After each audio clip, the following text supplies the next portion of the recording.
This is ATN Global News at 9. First, the headlines. Court shifts trial of Fubara's loyalists to March 19th. Edo Assembly orders Shuaibu impeachment notice by substitution. Senate suspend Ningi for 3 months over pardon allegation. EU ECOWAS delegation decries VAT system in Nigeria. Israeli troops accused of beating medical staff in Gaza. Olise wants to manage Super Eagles again. Police rearrest Mohbad's friend.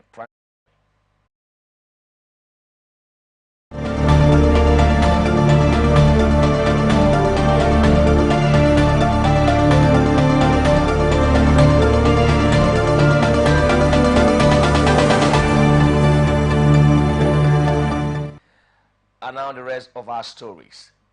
The trial of 5 loyalists to Rivers State Governor Siminalayi Fubara on terrorism charges has been shifted to March 19th by the Federal High Court in Abuja.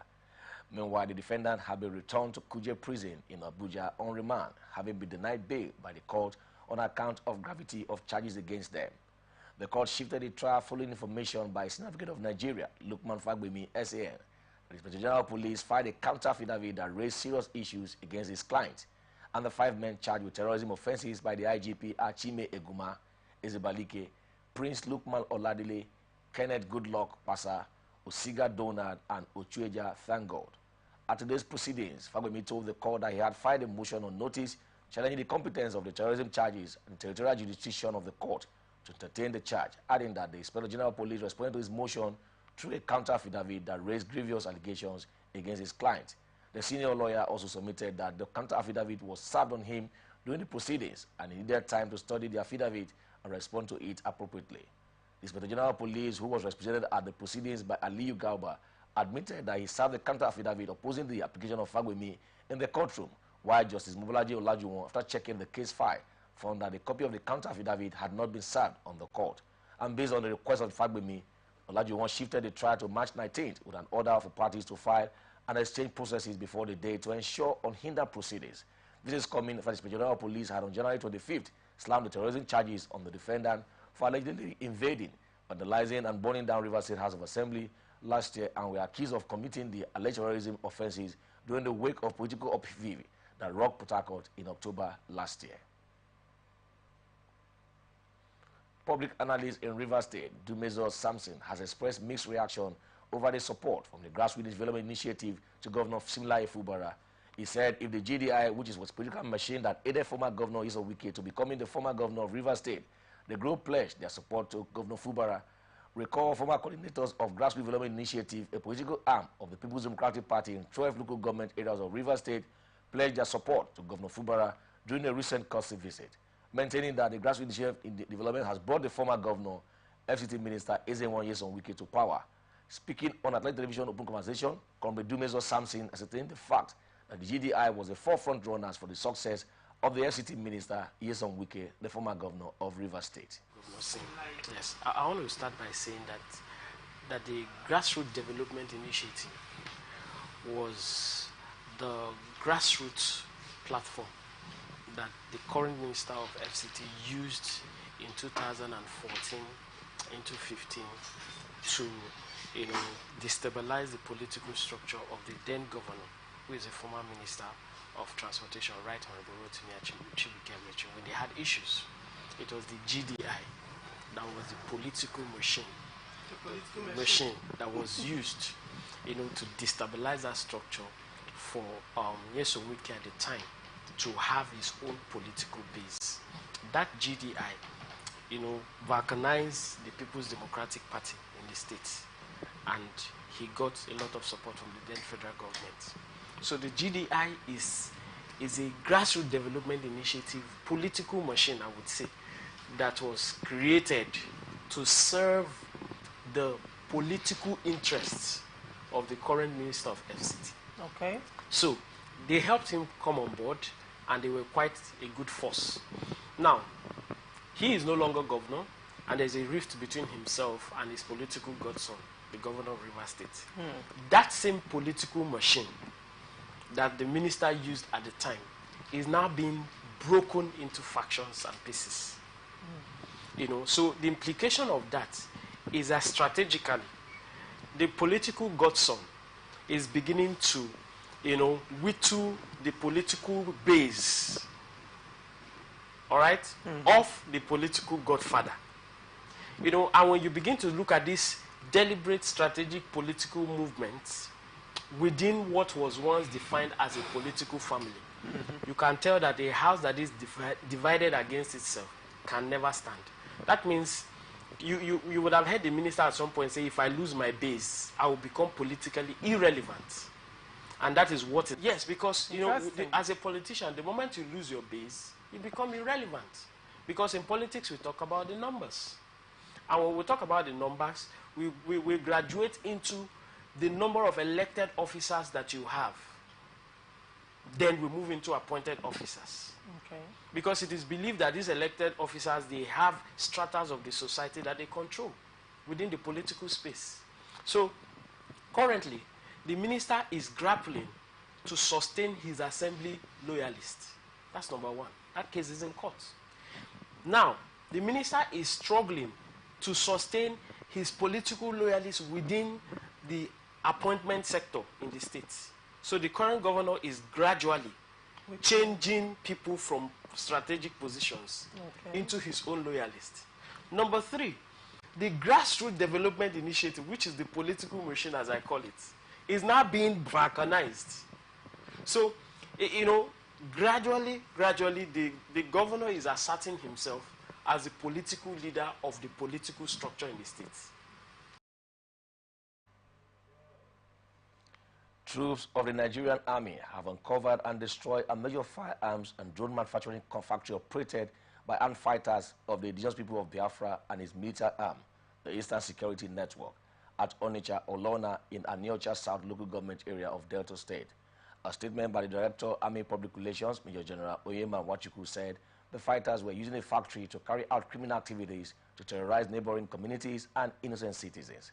The troops also apprehended 4 male and 2 female fighters during the operation, while Major Wachuku will further assure the public of the troops.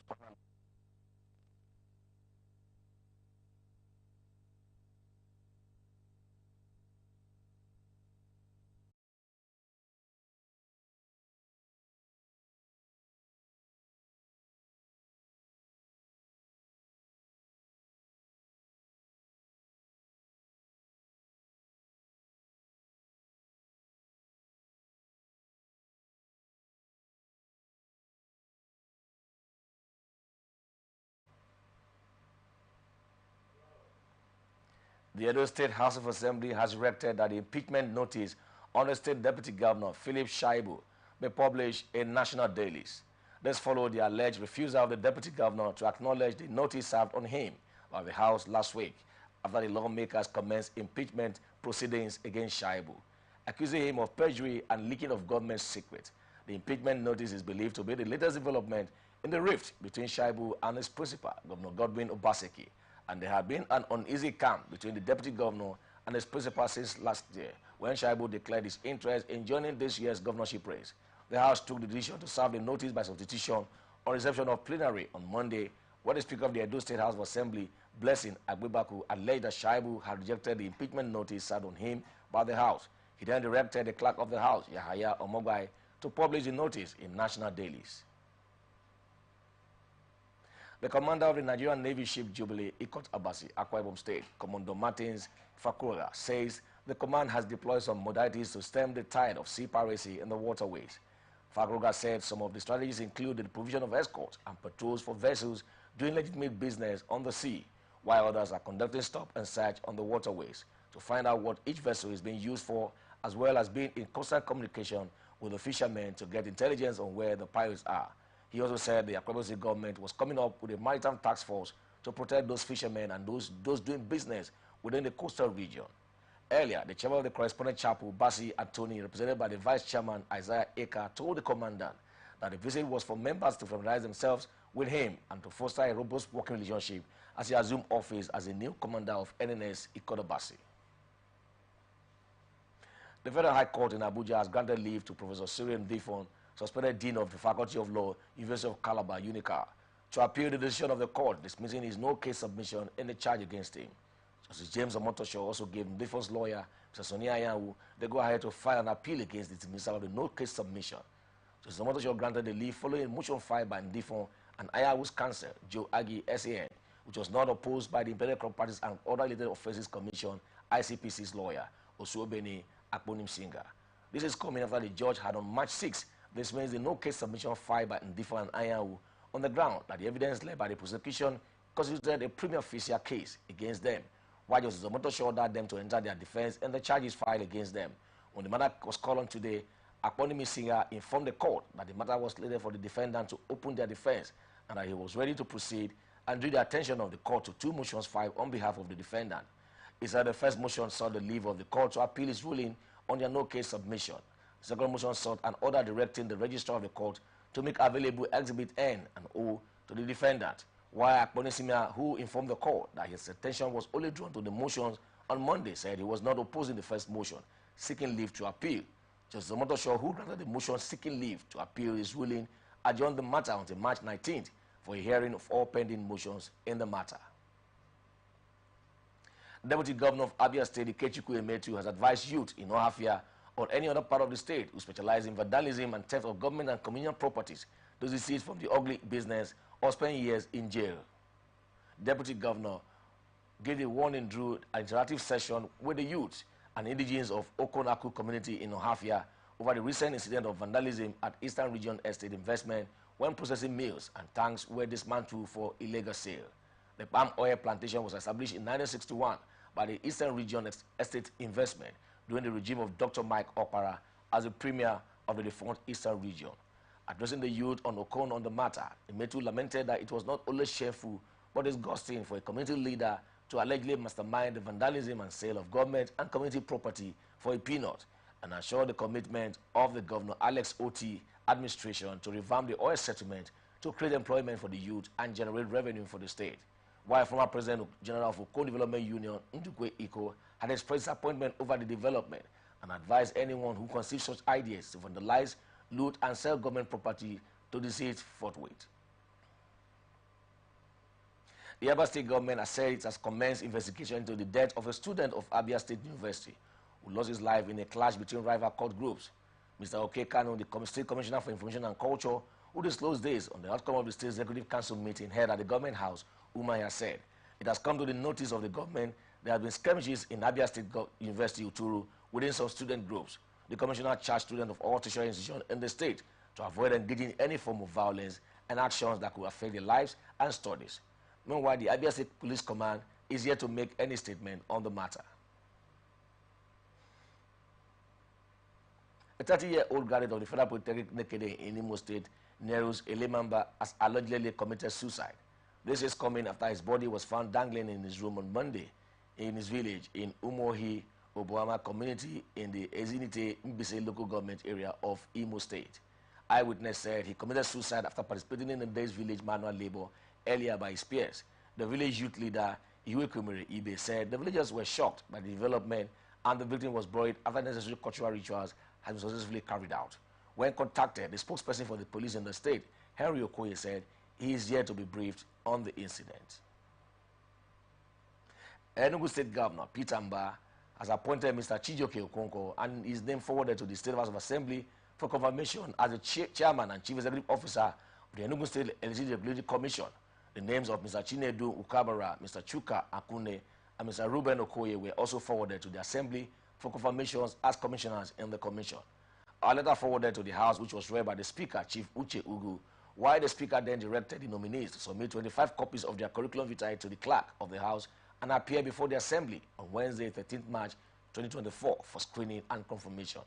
During the plenary, the House passed for the first reading the Enugu State University of Science and Technology Amendment Bill, while the Speaker enjoined his colleagues to study the bill for a robust debate during a second reading on a later date. Labour Party says it is planning to declare vacant seat of the Enugu State lawmakers who want to defect to the ruling People's Democratic Party. The Enugu State Labour Party chairman, Kasmin Agbo, who disclosed this, said the state government is under the control of the People's Democratic Party, which won the March 18th unilateral election. However, Agbo is now saying that the party was aware of the antics of some Labour Party members who want to come to PDP, and this is coming after the Independent National Electoral Commission had on the release list after the 23 general election said The party secured 14 seats out of 24 seats. INEC's head of voter education and publicity in Enugu State, Rex Achume, issued the list detailing the names, constituency, parties, and numbers of votes scored by the members elect at the March 18 election, while according to the commission, the PDP has the remaining 10 seats.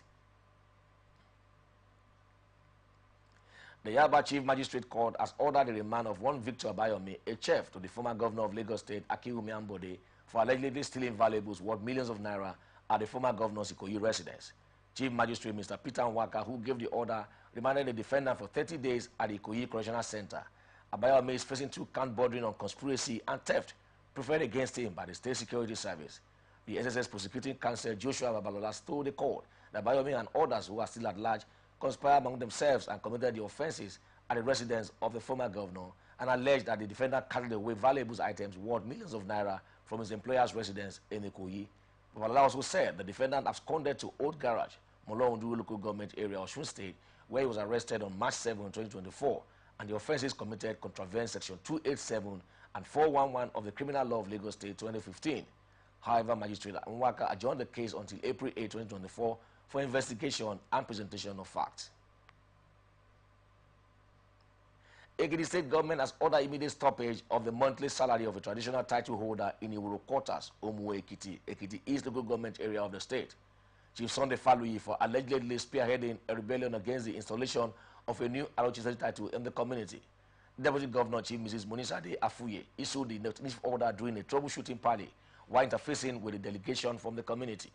The directive was handed down following government meditation on a protest letter written by one Abel Oluwasogo of Ayono family of Iworo quarters, accusing Olomwo of Omuekiti, Obanua, Omonigbeyin of preventing the family from assuming a position among the royal dynasties that were entitled to occupy the coveted seat. Speaking further on the petition, Olonsogo averred that there was a court judgment in 1999 that ordered that only 3 families should have exclusive right to the royal seat in succession order, contrary to 4 being paraded by the Olumo in council. In a resolution containing a statement by our Special Assistant on Media, Victor Ogunje, Mr. Afuye resolved the case against the petitioner and directed Oba Omonigbehin to begin the process for the installation of a new Aro from Ayaro dynasty of Iworo quarters, while the Deputy Governor advised Olomo to stick to the rotation that had been in existence for long that favored Ayaro dynasty for the title in the interest of posterity and peace. Rejecting the claim that he allegedly favored a particular dynasty in the royal dwell, Oba Omonigbehin said he had been reigning in the community since 1991 and that the modality he met on ground was that the position should be rotated, adding that it was the family that sat and drew the succession order in 1999 and gave it to him for execution, and now that he was interested in any candidate.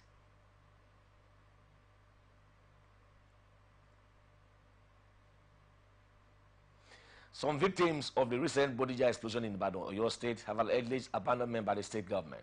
This is coming after 5 people were confirmed dead, 55 houses were damaged, and 178 persons sustained injuries in the explosion that rocked Adeyi Avenue, Old Bodija, Ibadan, in the Ibadan North local government area of the state on Tuesday, January 16, 2024.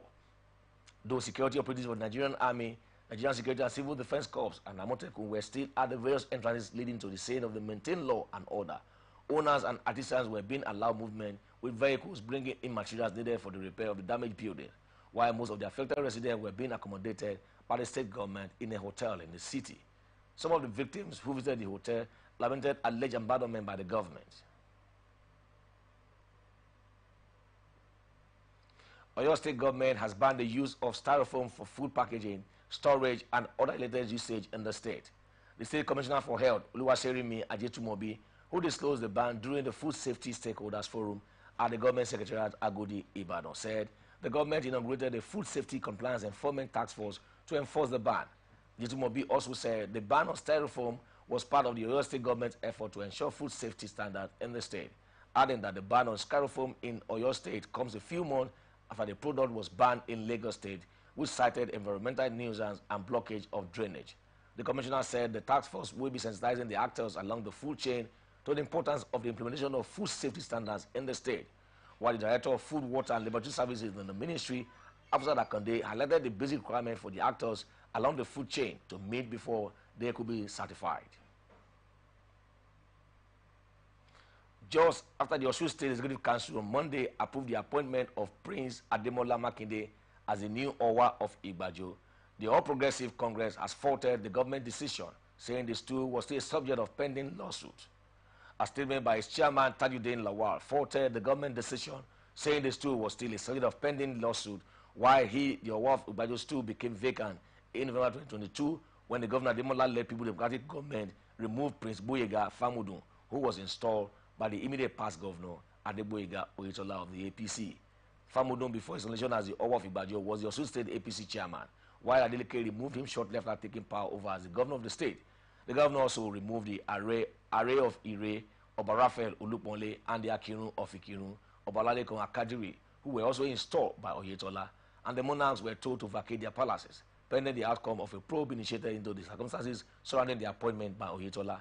In a white paper issued after the People Probe panel has submitted the report, the stools of Owaf Igbajo and the array of Ire were declared vacant, while the government called for a fresh selection process to fill the thrones, while the Akirun on his part was restrained from parading himself as a monarch pending termination of the suit before the Court of Appeal.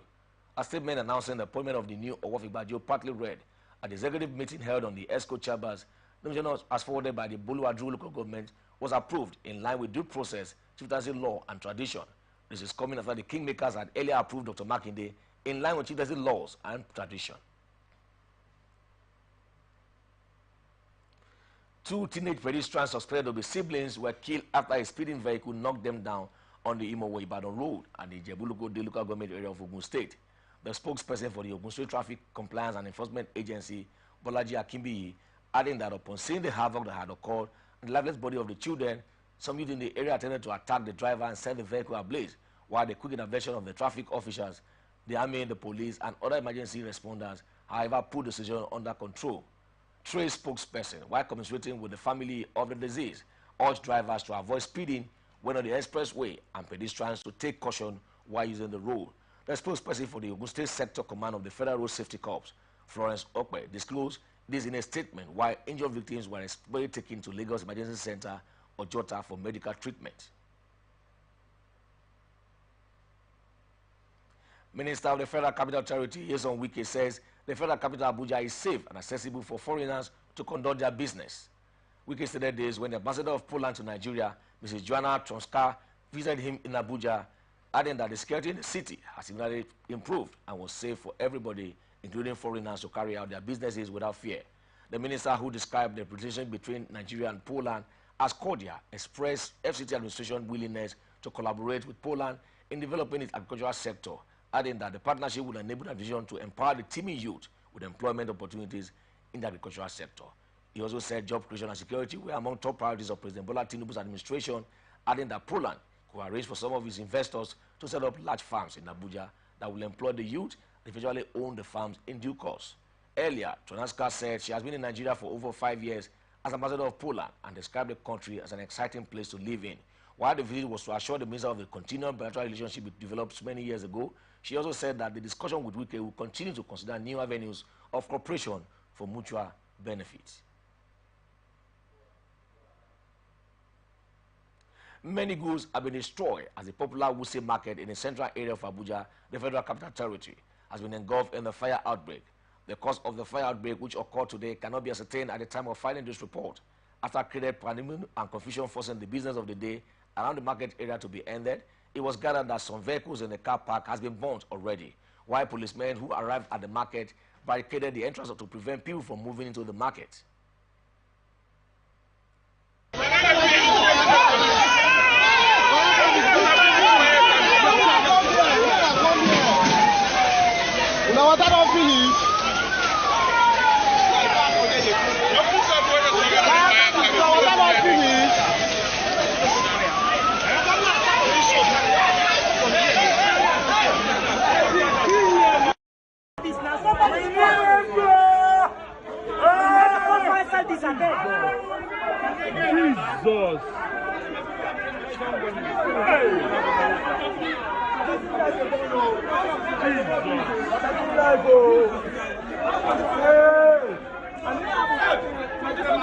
Jesus. Jesus. Hey.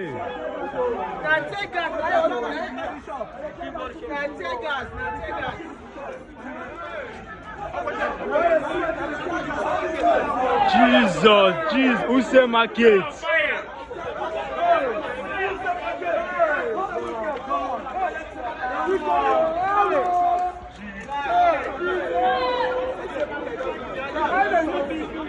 Go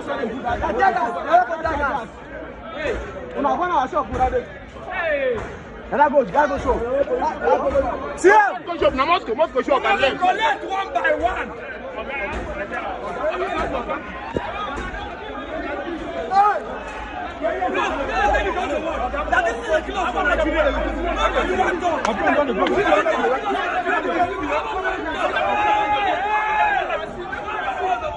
Jesus.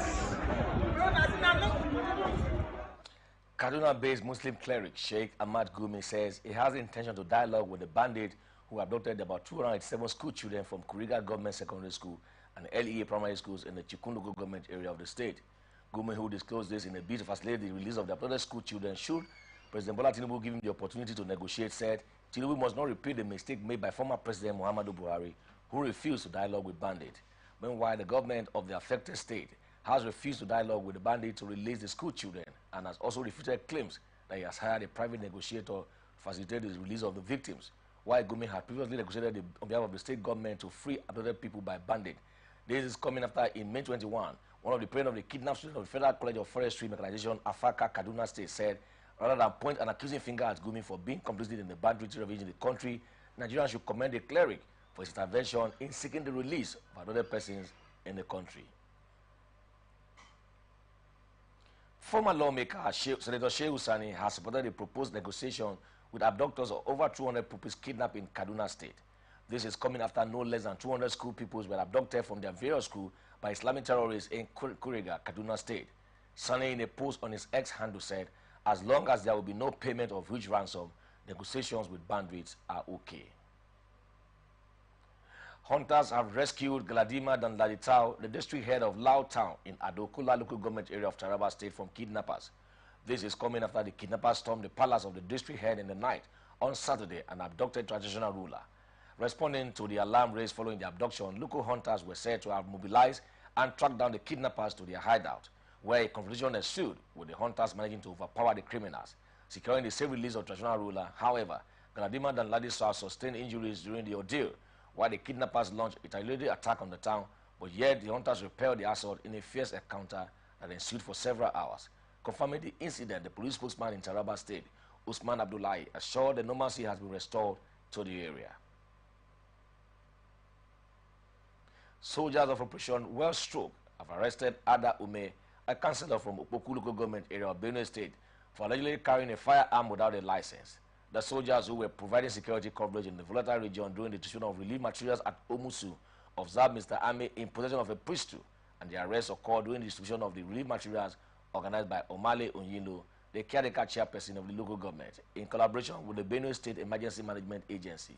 Upon interrogation, Mr. Ame claimed to have received the firearm from Michael Ame Udu, the second in command of the Benue State Community Volunteer Guards at Omusu, purportedly for self-defense against Fulani bandit and kidnapping threat.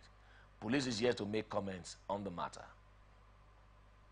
The Benue State government has planned to establish a power plant towards generating electricity to boost socio-economic development across communities in the state.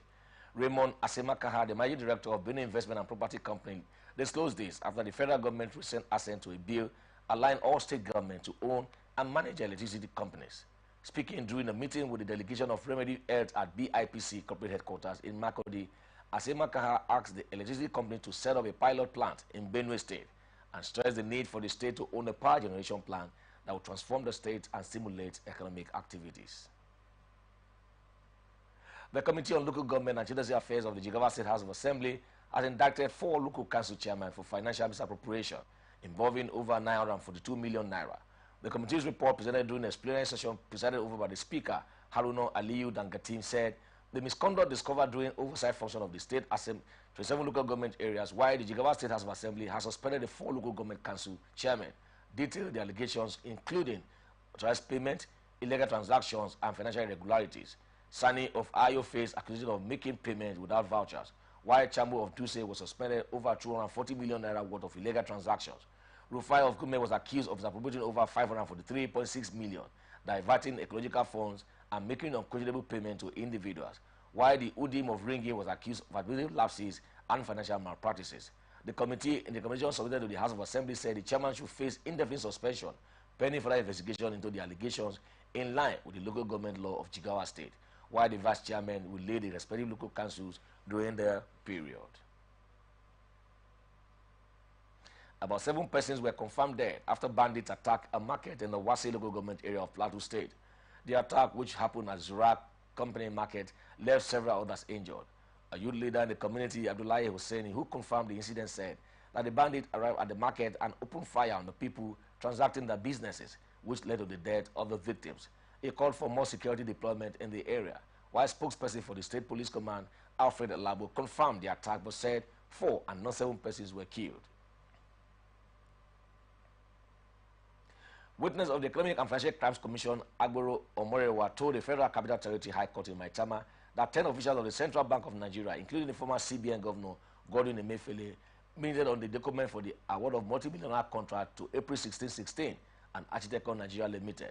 The EFCC accused Emefiele of using his position to confer a corrupt advantage on his wife, Margaret, and brother-in-law by approving the payment of the total sum of 97.9 million in favor of Architecture Nigeria Limited, where both are directors, and 97.9 million contract was for the supply of office furniture to the CBN. The investigator, who is the 7th prosecution witness while being cross-examined by the defendant counsel, Matthew Buka, SAN, stated that 10 persons acted on the document with which the contract were awarded, and the box stopped at Emefiele's table, being the CBN governor at the time. Earlier, Omorewa, while being led in evidence by the counsel for EFCC, Rotimi Oyedepo, SAN, told the court that the findings of his investigation showed that Emefiele conferred a corrupt and unfair advantage on Architecture Nigeria Limited, while Emefiele's wife, Margaret Omiyile, is listed as the director of Architecture Nigeria Limited. He added that Emefiele's wife used her maiden name to register the company. The Economic and Financial Crimes Commission has tendered additional evidence against Mekad Project City Services Limited and James Nolan, a director of Process and Industrial Development Limited, before Justice Nora Egwatu of the Federal High Court sitting in Abuja. A statement by the head media publicist of the FCC, Dele Oyewale, said the criminal case stemmed from controversial gas supply processing agreement between Process and Industrial Development and the federal government of Nigeria, while P&ID has obtained an $11 billion US award against the federal government over the Budge contract. But reprieve came the way of the country last October when a London arbitration court set aside the $11 billion award, holding that the contract was fraudulently secured.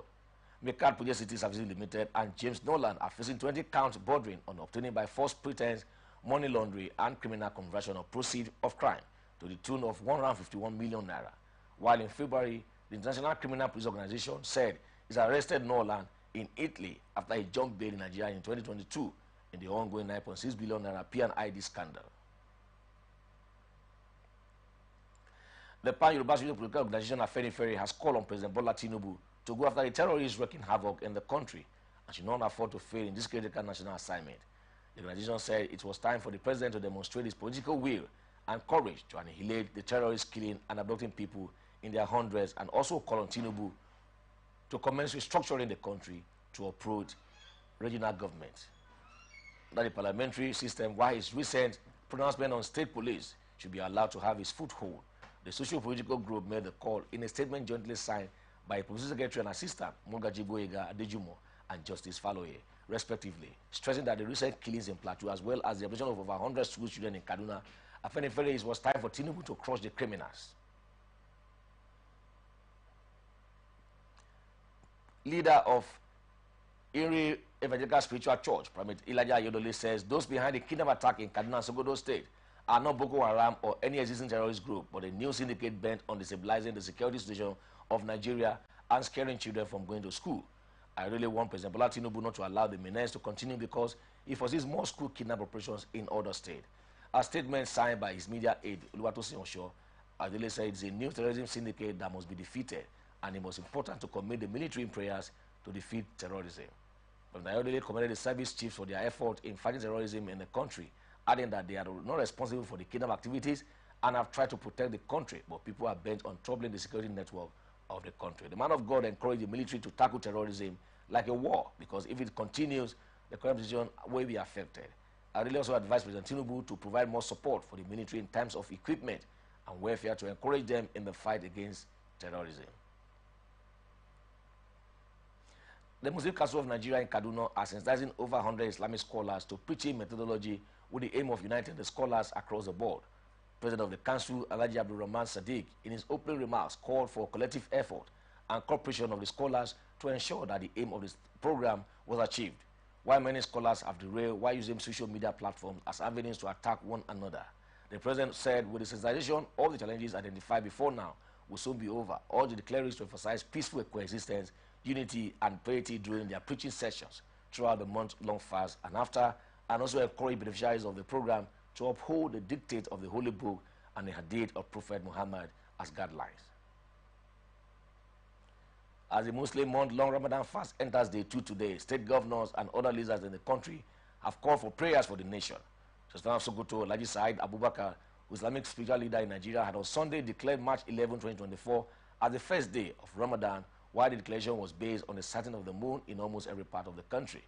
A statement by its chairman, Muhammadu Yahaya, the northern state governors from urged the Muslim Ummah and the entire citizenry to use this holy month to offer prayers for peace, development, and prosperity of the country. He urged clerics to emphasize peaceful coexistence, unity, and piety during their fast sessions and other talimats throughout the month-long fast and beyond, while they decrying the alarming rate of abductions of vulnerable citizens in Kaduna, Borno, and Zamfara State, while the non-governor chairman urged Nigerians to support the federal government led by President Bola Tinubu to solve the country's problem. Also, Governor Abdulrahman Abdulrazak of Kwara State, in a statement by Chief Press Secretary Rafiu Ojakaye, appealed to Muslims to pray for the country during the Ramadan fast. In the same vein, the Emir of Ilorin and Chairman Kwara State Council of Chiefs, Alhaji Ibrahim Silu Gambari, urged the Muslim faithful in Ilorin Emirate to continue to support the nation and our leaders in order to overcome all the challenges in the society, and urged Muslim Ummah to use the month of Ramadan to move closer to Almighty God by engaging in good deeds, charity, humanitarian services, and supplications, as well as seeking forgiveness at all times.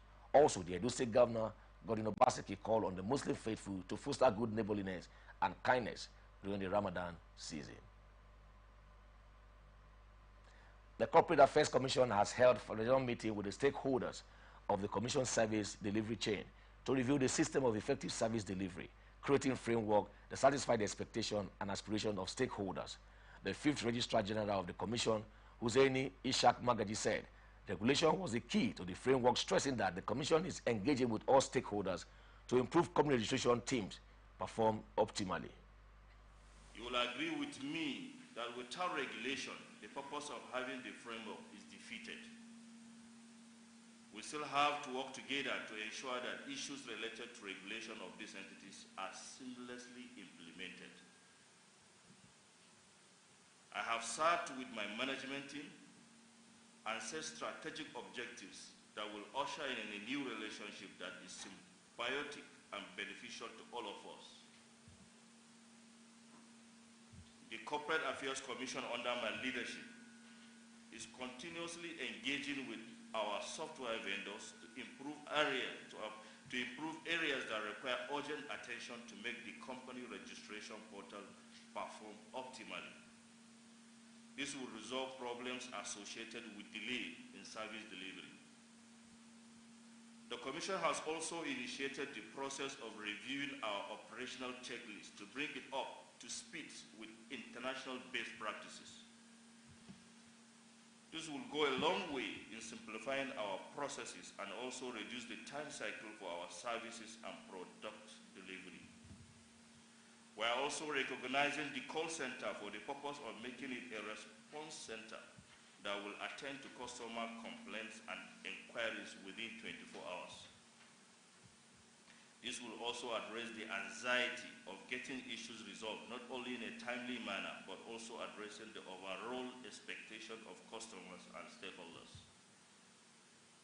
I will be engaging and collaborating with all of you on a continuous basis to get inputs and suggestions that will ensure a good experience in service delivery as we move forward on this journey.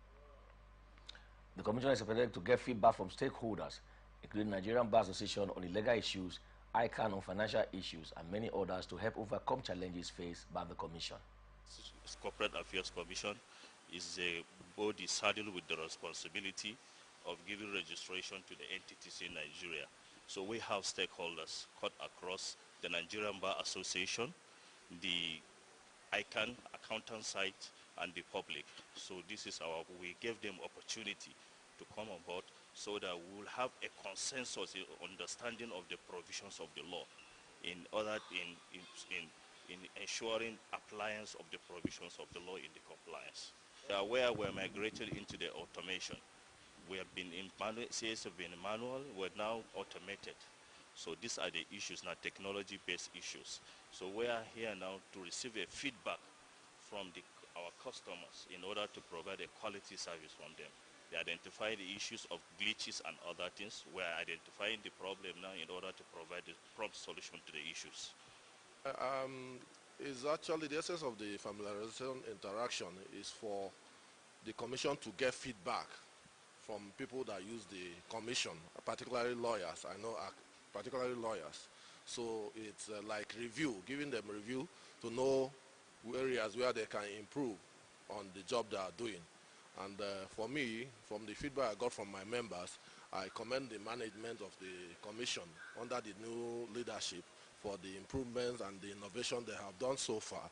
Like I said earlier, there's always room for improvement. The biggest room in the world is room for improvement. So I believe that after this interaction and familiarization, the commission should be able to go back and improve on what they are doing and render more better services to their users. The challenges they face basically has to do with network failure, which is a general thing, and they have assured us that they will improve on that. Other areas, they are open more channels for interaction, for complaints, for users of the commission platform. That's basically all. Yes. You're watching the Global News on Light Television Network. We'll be back after this short break.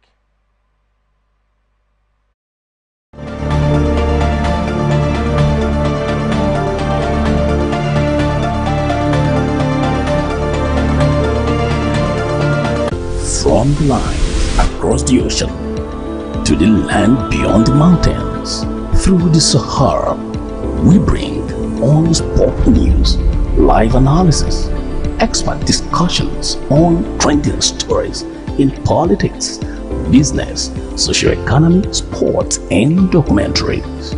So catch all the updates on the happenings around the globe. Stay focused on the fact today. Only on ATN.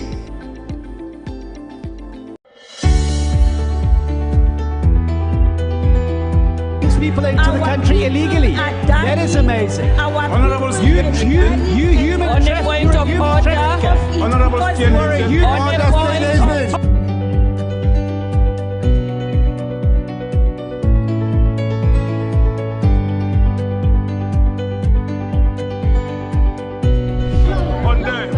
They are not picking our calls.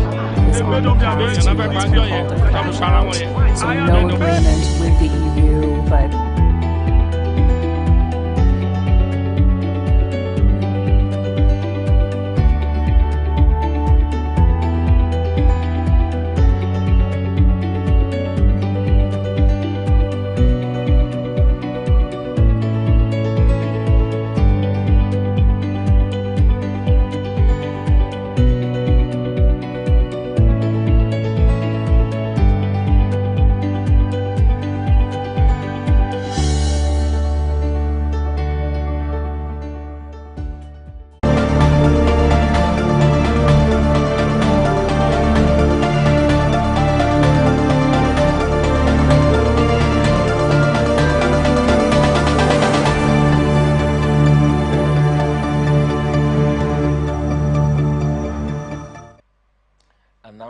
of our stories.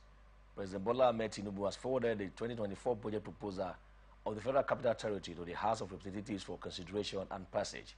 In a letter read out by the Speaker, Honorable Tajuddin Abbas, to members of the House plenary, the President stated that this is in line with the provisions of Section 121 and 299 of the Constitution of the Federal Republic of Nigeria, 1999, adding that the Honorable Minister of the Federal Capital Territory prepared the 2024 budget proposal of the FCT on the basis of the Federal Capital Territory Authority revenue and expenditure focused in line with the fiscal development policy of the federal government and the renewed hope agenda. He also said the budget proposal look into consideration while the 2024-2026 economic recovery and growth plan, as well as key assumptions in the 2024 budget, prioritize improvement in healthcare services, job creation, youth empowerment, and increased productivity in agriculture. in order to lift many citizens as much as possible out of poverty.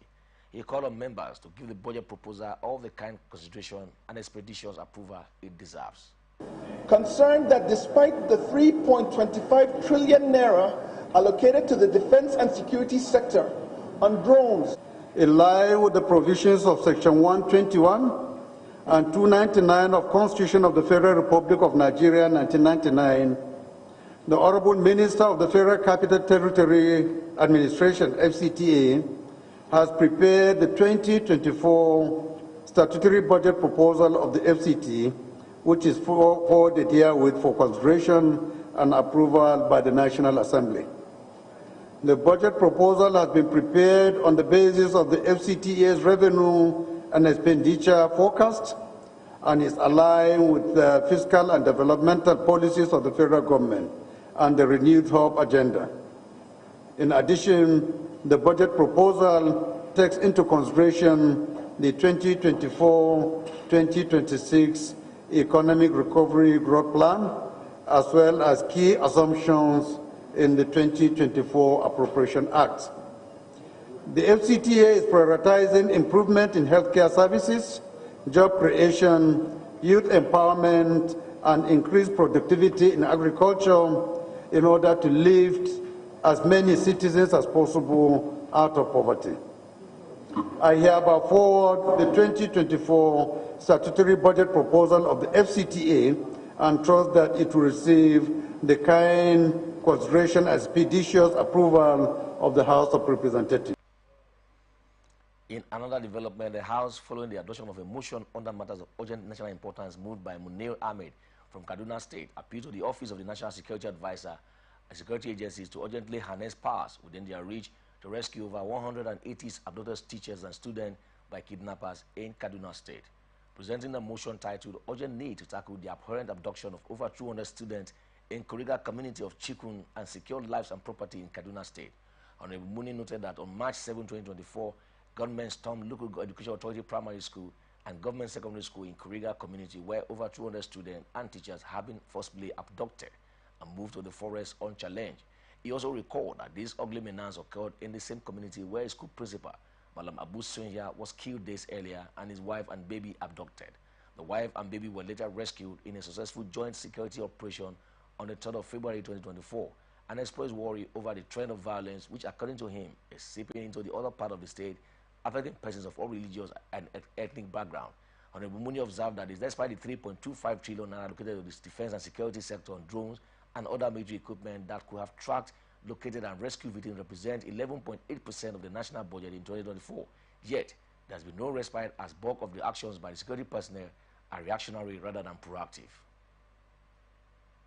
Concerned that despite the 3.25 trillion naira allocated to the defense and security sector on drones and other military equipment that could have tracked, located, and rescued victims represents 11.8% of the national budget in 2024. Yet, there has been no respite as bulk of the actions by security personnel are reactionary rather than proactive. Also concerned that the negative effect of this restrictive envelope system that does not prioritize the actual needs assessment of the security sector when it comes to procurement, planning, and recruitment of personnel. Aware that in May 2014, the Nigerian government with an initial $10 million with another additional pledge of $10 million from Coalition of Nigerian Business Leaders, along with the United Nations Special Envoy for Global Education, Gordon Brown, launched the Safe Schools Initiative, whereby the fund is to be managed by the Federal Ministry of Finance for protection of students and teachers in areas prone to security threats. The Safe School Initiative entails a combination of school-based interventions, community intervention to protect schools, and special measures for at-risk populations. The House further mandated the committees on national security, finance, and legislative compliance to ensure compliance.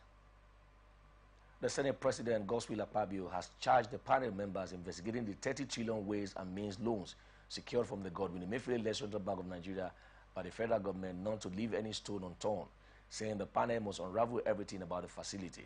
The panel was also charged to probe the over 1 trillion anchor borrower program of the CBN under the immediate past administration, and while inaugurating the 17-member ad hoc committee probing the 30 trillion loan obtained during the former President Muhammadu Buhari's administration. Akpabio charged the committee to spend 6 weeks in carrying out the exercise. Akpabio also cautioned the lawmakers to shun personal and partisan interests and focus on the task at hand and approach responsibility with utmost balance, devotion, and impartiality. Meanwhile, the chairman of the ad hoc committee, Jubrain Issa, said the panel will not fail Nigerians on this issue. The Senate President Gozo Akpabio has accused Bauchi Central Senator Abdul Ningi of damaging the image of the Senate. Akpabio was reacting to Ningi's 3.7 trillion budget padding allegations, while Ningi had alleged that project worth 3.7 trillion in the 2024 Appropriation Act are not traceable. Ningi, who is the chairman of the Northern Senators Forum, while alleged that the National Assembly debated and passed 25 trillion as 2024 budget and not the 28.7 trillion that is being implemented by the federal government. The presidency denied the allegations. The Northern Senators Forum also distanced itself from his claims, while Ningi has insisted that the budget was padded and condemning the remark. Akpabio challenged Ningi to apologize for denting the image of the Senate. The Senate has suspended Senator Abdul Ningi for 3 months over allegations of 3.7 trillion padding 2024 budget. Senate also insisted that Senator Ningi's claim of the 2 budget expenses is embarrassing not only to the presidency but the country and the office of the Nigerian Senate President and the entire upper chambers.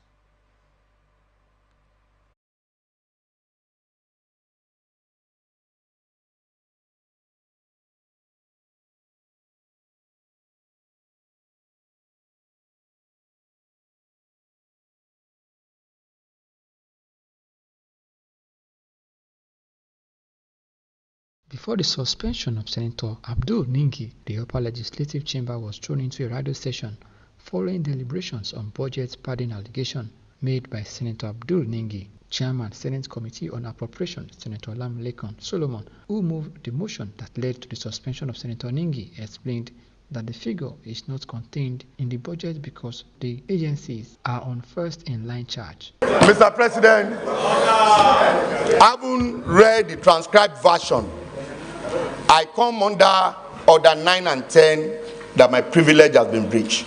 And I focus on that particular area that I believe affects me and not on the entire interview that was granted.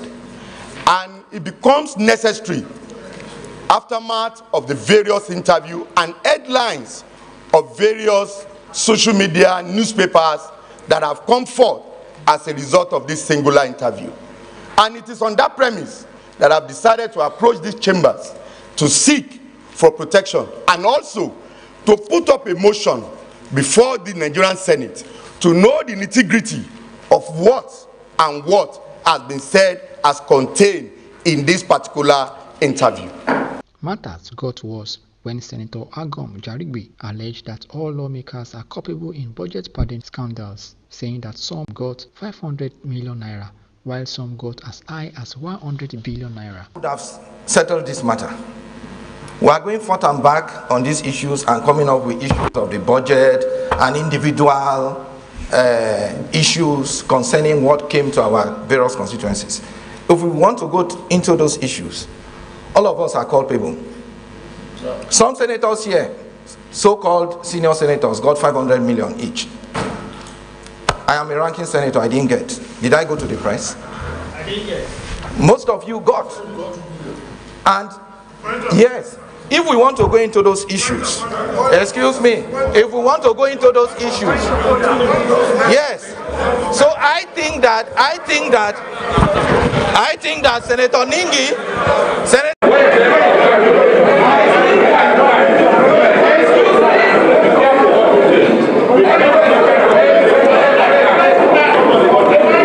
Meanwhile, Senate leader Kwemi Bamdele accused Senator Ningi of plotting a coup against Senator Godswill Akpabio, which he said was a fallout of the June 13 election of the Senate leadership. After the motion of an initial 1-year suspension, Senator Ekpeyon prayed the Senate to reduce the suspension to 6 months, which brought further amendments, which resulted in the suspension of Senator Ningi for 3 months. Mr. President, sitting as chair, make no mistake about it.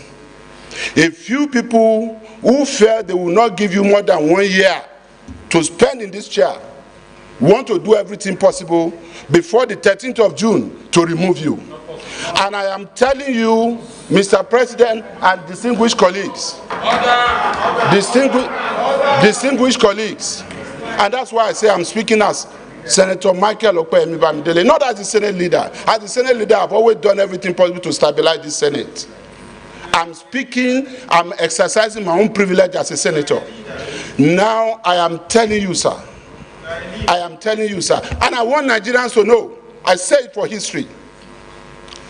The last time the people of South that you represent had a chance to be Senate President was over 40 years ago. The last time the entire people of the South had a chance to be Senate President was during Obasanjo regime, when he went to the Southeast. 5 people were elected because they were impeached in quick succession. But as soon as it left the South, we had peace and stability again because we will always cooperate. The suspension of Senator Abdul Ninki can be lifted before the expiration of 3 months. This is subject to deliberation by senators, and if he submits his letter of apology to the Senate. Rotimi Adewi, ATN News, Abuja. Ijimo Ibrahim and amended motion for the suspension of Ningi for 12 months, while adding that Senator Smaila Kawu, representing Kano South, NNPP, be warned. I don't know, Senator Adams Oshiomhole has described the budget party allegation rocking the Senate. Oshiomhole, while lamenting that the Senate has been stripped naked in the marketplace, spoke on the floor of the Senate while contributing to the debate on the 3.7 trillion budget allegation raised by Bauchi Central Senator Abdul Ningi. Ningi, who is the chairman of Northern Senators Forum, had alleged that the National Assembly debated and passed 25 trillion as 2024 budget and not the 28.7 trillion that is being implemented by the federal government. Senate is debating the revelation that ranking senators received 500 million naira each for constituency project.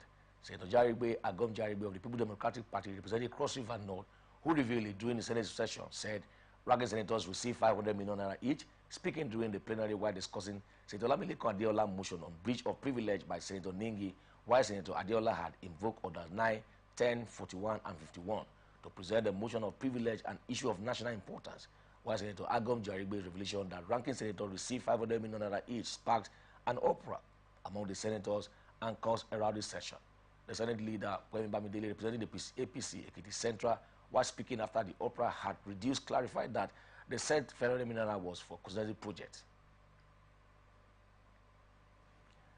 The House of Representatives has urged the Central Bank of Nigeria, CBN, to direct banks to work on their systems to mitigate failed transactions and immediately reverse failed transactions without the customer's prompting.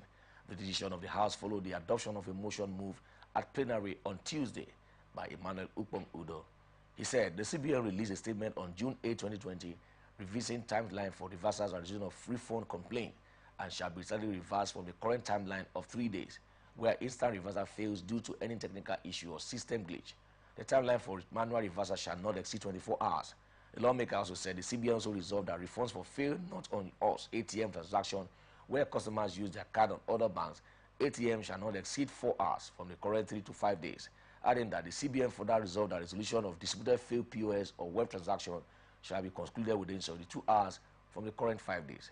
He said the CBN also resolved that all banks are directed to resolve the backlog of all ATM, POS, and web customer refunds within 2 weeks starting from June 8, 2020, and declared that Nigeria's financial sector was facing serious concern with the persistent complaint of failed customer transactions, with over 69% of complaints in July 2023 encompassing failed transactions. Ukpong Udo explained the rapid increase in the number of failed banks and the magnitude of the problems which have reached an unprecedented level, and expressed worry that the high rate of failed bank transactions was causing a decrease in business investment and lending across the country. The House of Representatives Opposition Caucus leader, Representative Kingsley Ogunduk Chinda, has stated reasons for the 2 lawmakers endorsed a motion seeking a living wage for Nigerian workers. The Rivers State-born lawmaker, alongside 41 lawmakers across the 6 states of the Federation in Abuja, had last week tabled the timely motion on living wage at plenary. Saying that lawmaker today is happy about the situation of the country. The federal lawmaker also said the rising inflationary rate in the country had had a negative effect on the cost of living within the galloping inflation that cut across all facets of life. And now on business news. Reactions have continued to trail as stakeholders and well-meaning Nigerians across the country have charged the federal government and the Nigerian Electricity Commission on the need to sanction underperformed discos across the country for inefficiency of electricity delivery and distribution.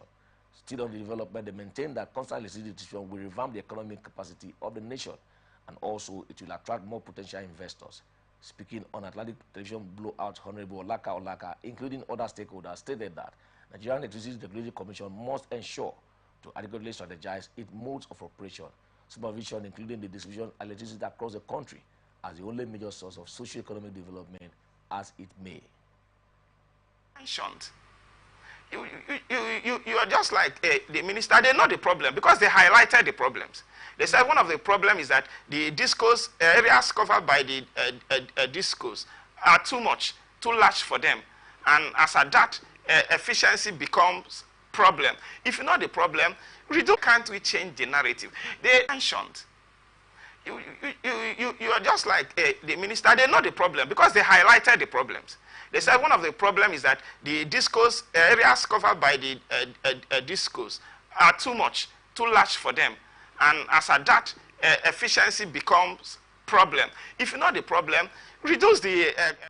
European Union and Economic Community of West African delegation to Nigeria says the value-added tax system in the country is not working. The head of cooperation of the delegation of the European Union and ECOWAS to Nigeria, Massimo De Luca, said this is at the fourth session of the steering committee of the support program for fiscal transition in West Africa in Abuja. He said that the VAT collection in Nigeria was below the ideal. The De Luca blamed the low compliance with VAT in the country on corruption and poor implementation, noting that while some companies may be willing to pay their taxes, the current taxation system in the country did not allow them to do so. He also urged the government to ensure stable and predictable taxation so that investors can operate with ease in the country, while the chairman of the Federal Inland Revenue Service, Zach Adedeji, said the agency will make the taxation system in the country customer-centric so that the individuals and business could pay taxes easily. He also said the FRS will introduce a one-stop shop for all taxes in the country, while VAT is a consumption tax paid when goods are purchased and services rendered. It is a multi-stage tax. VAT is borne by the financial consumer.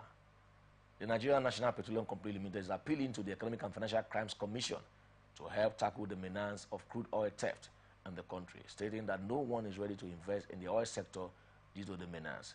The Group Chief Executive Officer of NNPC, Mele Kyari, who disclosed this appeal at the interactive session while the Executive Chairman of the EFCC, Ola Olukoyede, at the NNPC Towers in Abuja, in statement by the NNPC spokesperson, Olufemi Sonaye, said the effort by the company to eradicate corruption from the system to stem crude oil theft and pipeline vandalism. Carrier contended that going by the volume of oil stolen daily and the brazeness with which the perpetrators operate, crude oil theft was the most humongous and violent economic crime in Nigeria that must attract the attention of the EFCC. Speaking, the EFCC boss, Olukoyede, expressed satisfaction with NNPCL's commitment to issues of ethics and code of conduct and challenged the management to ensure that the code of ethics and regulations are complemented with monitoring and enforcement to enhance deterrence. African Guarantee Fund and United Bank for Africa have signed a partnership that will benefit small and medium enterprises across 20 African countries. African Guarantee Fund, under this agreement, will support and guarantee SMEs with a $50 million portfolio guarantee, as well as facilitate extensive capacity development for the bank customers who run small businesses across the continent, paying special attention to women-led businesses and green finance projects. UBA's Group Managing Director, Oliver Alauba, who spoke during the partnership signing ceremony at the bank's head office in Lagos, stated that African Global Bank, UBA, remain committed to supporting SMEs in Africa, especially to women-founded and managed businesses. He also said the bank's commitment to promoting gender equality was reflected in its collaboration with the Alternative Finance Action for Women Protocol. The partnership would help the bank fulfill its $6 billion commitment to SMEs across Africa under the AFTA initiative.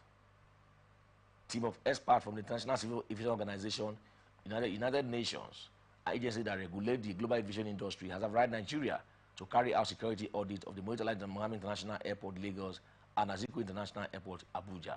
The audit will cover crucial aviation security areas such as in-flight security, passenger and baggage security, act of unlawful interference, facilitation, legislation training, quality control function, operations and cargo, mail and catering, and tag the 2024 ICAO Universal Security Audit Program through continuous monitoring approach for Lagos and Abuja Airport.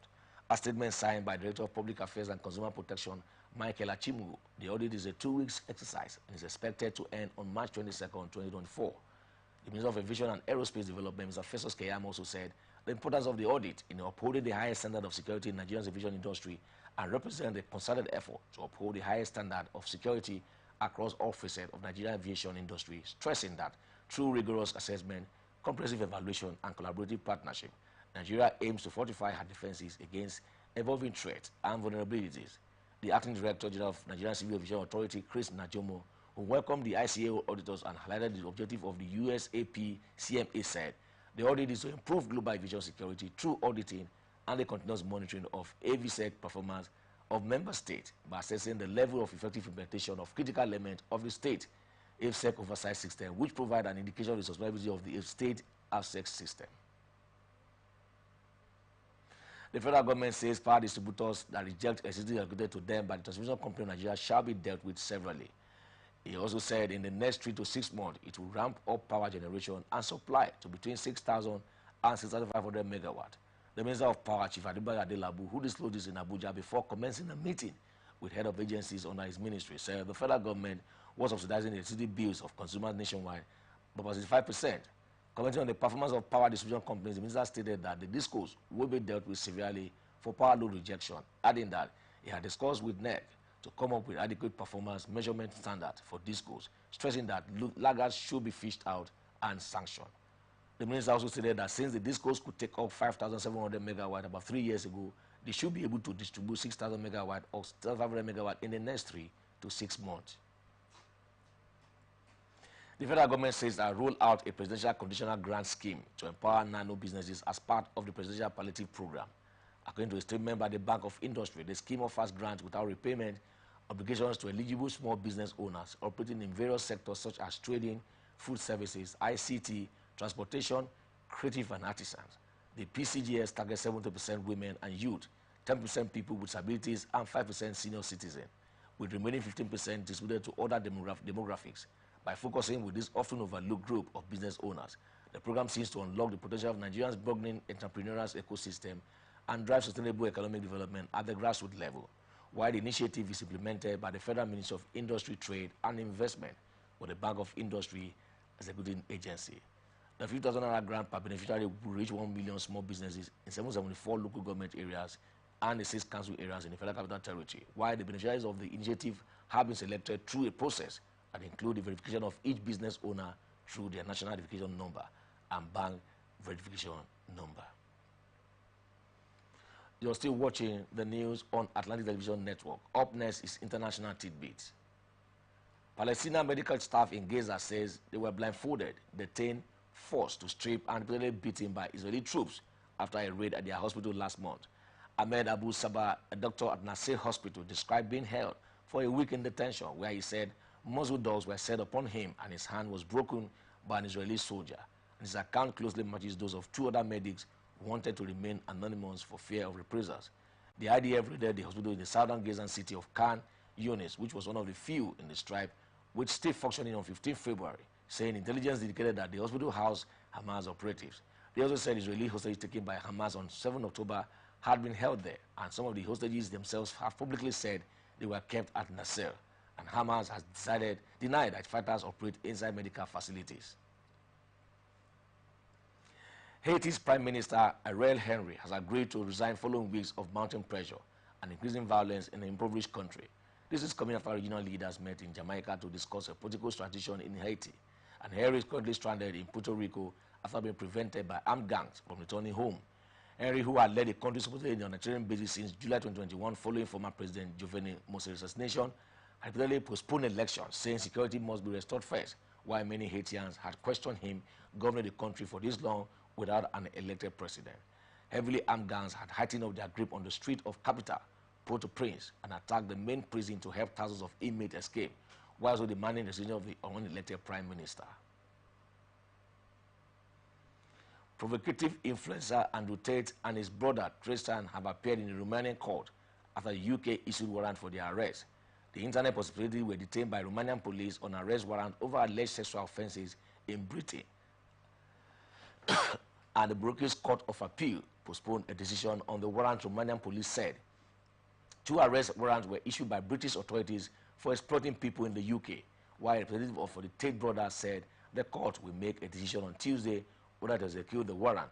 They described the arrest warrant as a bewildering revival of decade-old accusations, leaving the brothers dismayed and deeply troubled, and categorically reject all charges and express profound disappointment that such serious allegations are being resurrected without substantial new evidence.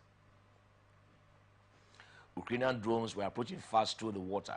Russian sailors opened fire with heavy machine guns, but their ship was hit and destroyed, while the Ukrainian sea drones have revolutionized naval warfare over the last few years to hitting down Russian ships in the open sea and even at naval bases. Group 13, the secretive unit of Ukraine's military intelligence agency, was behind the real access to its operations, and the unit says it has sunk 5 Russian vessels and damaged others. But its commander, who asked us to refer to him by his call sign, 13, says the Sergei Kotov was the most difficult target so far. The boat's remote control looks like one of those specially adapted nuclear briefcases used by world leaders in Hollywood films to authorize the use of nuclear weapons. 3 Ukraine-based Russian parliamentary groups says they had crossed into Russia and are now fighting government troops there. The Freedom of Russia Legion and Sovereign Battalion posted videos reportedly showing their fighters in Russia's Belgorod and Kursk regions. The SVR and exiled Russian politician claimed 2 villages were now in control of liberation forces, while Russian Defense Ministry said the breakthrough attempts were thwarted. In a separate development, Russia said Ukraine had launched 25 drones on target across Russia, but the attack was thwarted and videos had emerged which appear to show several Russian oil facilities on fire. In the Avenano region, just east of Moscow, a 76 military transport plane with 8 crew and 7 passengers crashed shortly after takeoff. Russian Defense Ministry was quoted as saying by Russian state-run news agency, while the ministry said an engine fire caused the crash, it gave no details of survivors. Here is now ATN Sport News. Former Super Eagles head coach Sunday Olise says he will consider managing the team again if the right conditions are met. The former midfielder had in a short stint in charge of Super Eagles between July 2015 to February 2016 and had a fierce relationship with the Nigerian Football as Federation. He also clashed with senior players in the team during his time in charge of the Super Eagles, while the erstwhile Ajax Stars is among the names touted to replace Jose Pereso. Our Nasri captain, Cristiano Ronaldo, has insisted that his team will find a way to bounce back stronger after they were knocked out of the Asian Champions League. This is coming after Al Nassr were knocked out of the Asian Champions League in a quarter-final penalty shootout defeat to Al Ain. Al Nassr, who trailed 1-0 after the first leg, fell 3-0 down on aggregate, but battled back to force extra time, while Ronaldo, who missed a sitter in normal line, then scored an 118-minute penalty for the 10-man Al Nassr to make it 4-4 on aggregate. The Portuguese was the only Al Nassr player to score in the 3-1 shootout defeat. Falconet head coach Chris Danjuma says he is happy after his side sealed a place in the semi-finals of the women's football event, the African Games 2023. Danjuma's side trashed Senegal 4-0 at the Cape Coast Stadium on Monday night to seal a place in the last 4. Lovett Ede set the ball rolling with the opening goal on 30 minutes, while there were 3 further goals from Mutunayo Ezekiel, Aisha Chaos, and Chioma Olis to make the score line more emphatic and emphasize the team's relentless pursuit of excellence despite their second victory in the competition. The Falconet will face the second-place team in Group A in the semi-finals. Nigerian weightlifters won 9 gold medals on day 3 of the weightlifting event at the ongoing African Games 2023 in Accra, Ghana. The 9 medals were won in each category of snatch, clean, and jerk and total, while Adijat Olainoye, Rafiatu Rawat, and Edidion Gumofa won 9 gold medals at the University of Ghana Legion. So far, Nigerian weightlifters have won a total of 14 medals in weightlifting event at the 13th African Games. This is coming at the day 1 of the event when King Kalu and Favor Agboro won 5 medals, while Kalu won 2 bronze medals in 55 kilogram men class. Agboro won 2 silver and a bronze in the 61 kilogram class. Eyimba midfielder Eze Ekwutoziam says the team is on a revenge mission ahead of their trip to Remo Stars.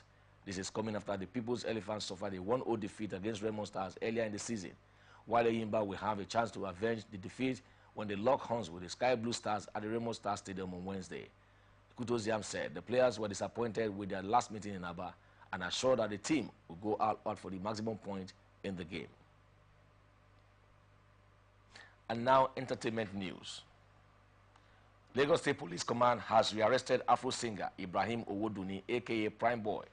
Prime Boy was arrested during his visit to the State Criminal Investigation Department at Panti Yaba alongside Ayobami Fisayo to commence the investigation into the circumstances leading to the death of singer Ilere Oluwa Aloba, probably known as Mohbad. Prime Boy was, however, detained while spending was released, and this is coming after the police declared Prime Boy wanted on October 4, 2023, after reported in 2 days. Meanwhile, Mohbad's father, Joseph Aloba, had filed an application in January at the coroner's court sitting in the Ikodu area of the state, seeking to call more witnesses in the bid to unravel the cause of his son's death. While the witnesses requested to testify before the court include Prime Boy, Spending, and Buluwatife Adeyemo, aka Darosha, all of whom were alleged to have been in the disease at the material time. This is coming after Mohbad died on September 12 at the age of 27.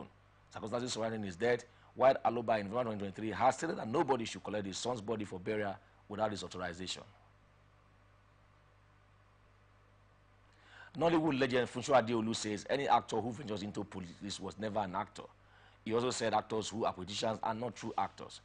Adeolu insisted that an actor should not be a politician. Nigeria singer Oluwatobiloba Daniel Andugwe, probably known as Kiss Daniel, had marked his 10 years on stage with the release of a new extended play titled Thanks a Lot. The singer released the 4-track EP as appreciation to his fans for the unwavering support throughout his career. Kiss Daniel has established himself as one of the most consistent artists in Nigeria since his debut in 2016 with the hit song Woju, and has released 5 studio albums and dozens of hit songs since gaining prominence. The Golden Jubilee birthday celebration of the Managing Director and Chief Executive Officer of Capital City Development Limited, architect Uche Kalu, and his wife, Mrs. Nkawi Kalu, was a sight to beckon in Port Harcourt. The birthday occasion attracted personalities and dignitaries who graced the event from all walks of life. The highlight of the event includes special presentation, moments, presentation of gifts, and special performances from most outstanding entertainers in Nigeria, especially from Port Harcourt, with prolific stage performances in honor.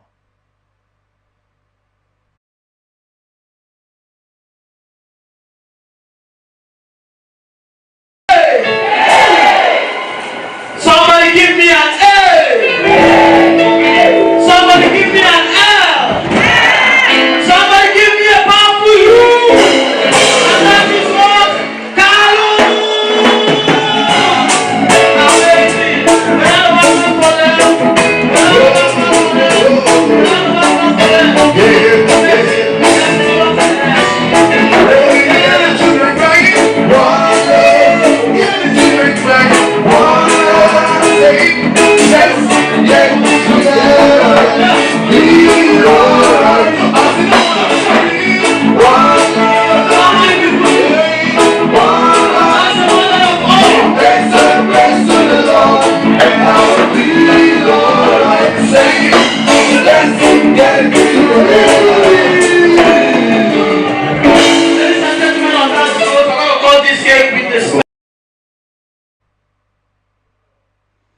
The birthday occasion also marked the anniversary of the Capital City Development Limited with a cutting of Capital City anniversary cake. Give me an A! Give me a B!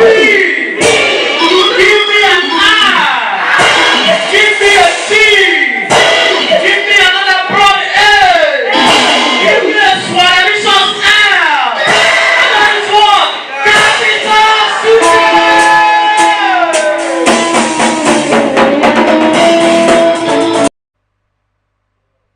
Speaking at the occasion, the celebrant, Mr. and Mrs. Uche Kalu, expressed gratitude towards God for their life, families, community, and business as well.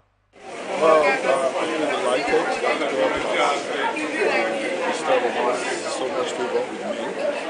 And the number of persons turned out and I'm not even anything compared to the kind of what I went to do.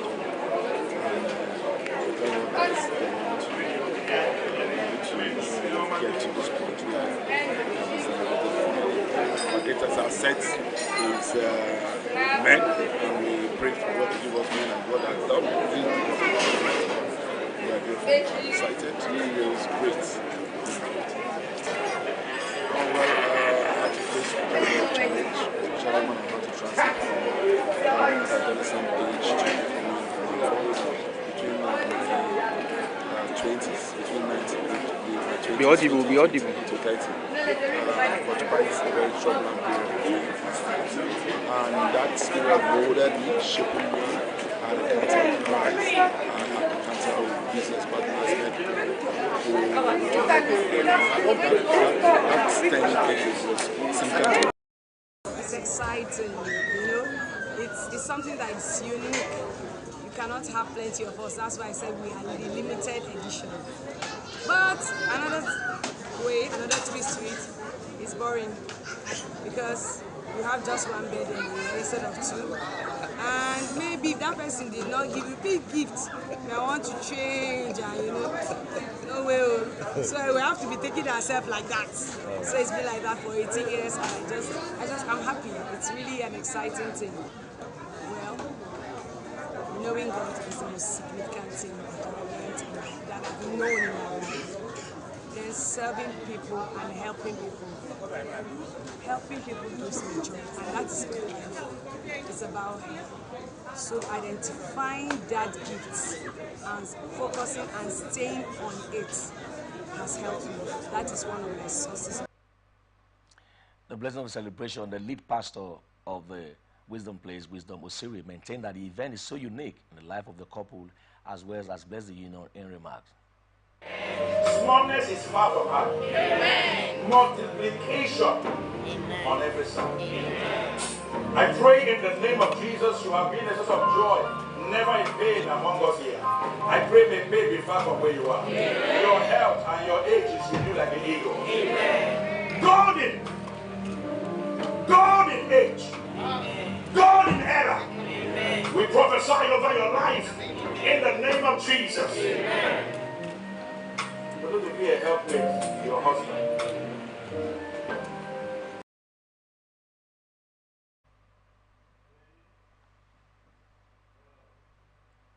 Meanwhile, the staff of the capital city in Rivers State and Imo State exclusively gifted the celebrant, Mr. and Mrs. Uche Kalu, a gift worth millions of naira as birthday present, and also wished the celebrant the best ever after. For us, I think it tells you how God is involved. That's the sentence. God is involved because it's rare. I mean, people marry from the same month, the same year, but the same day, the same month is God. So I'm so excited because their life also represents a family, a marriage that God build some foundations. I know he's a builder, so he understands that. So when he listens to you, understand. So they have laid foundation, they have passed all those damn proof course. They are now putting the decoration. They have done some very solid foundation for themselves. And my prayer for them is that they can only go on. I always show him this. Look at this. I say, make sure, Uche, that your hands are like this. Your life, your spiritual life, and then your business life. Don't allow one to be more. Because it's to come up at the business. I'm wishing the best possible love condition. 50 years is not a disease. I pray that God Almighty should prosper your relationship abundantly, greatly, richly in His hands, to have the same good mind. Capital City is a place of holy convention, where men, good men, that have good value of feelings, do well. And take care of God with his life. MD and my wife, with long life, health, prosperity. I wish them more wisdom. It has been awesome with them. Since I joined Capital City, it has been win-win because of their effort towards our life. They have really changed our lives. I pray God should keep them till 100 years and above strength. See how God is involved. That's the sentence. God is involved because it's rare. I mean, people marry from the same month, the same year, but the same day, the same month is God. So I'm so excited because their life also represents a family, a marriage.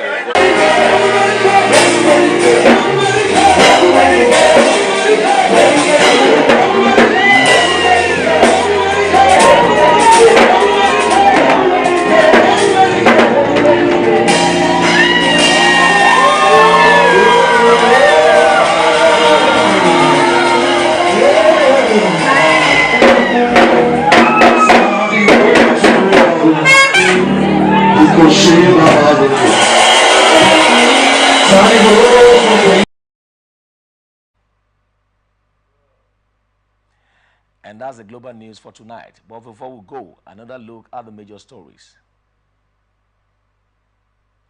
Court shifts trial of Fubara loyalists to March 19th.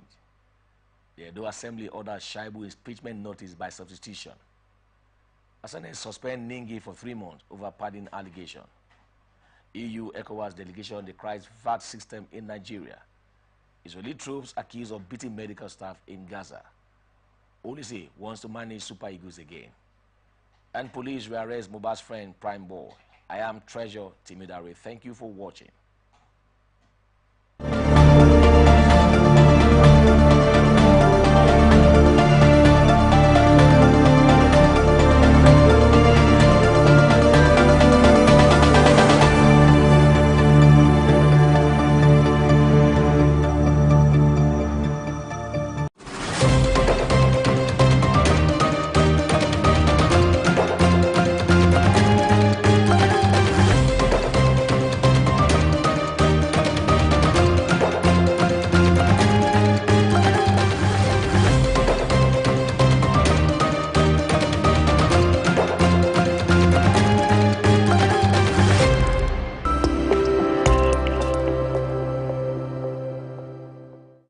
From the line across the ocean to the land beyond the mountains, through the Sahara, we bring on the sport news, live analysis, expert discussions on trending stories in politics, business, socio-economy, sports, and documentaries.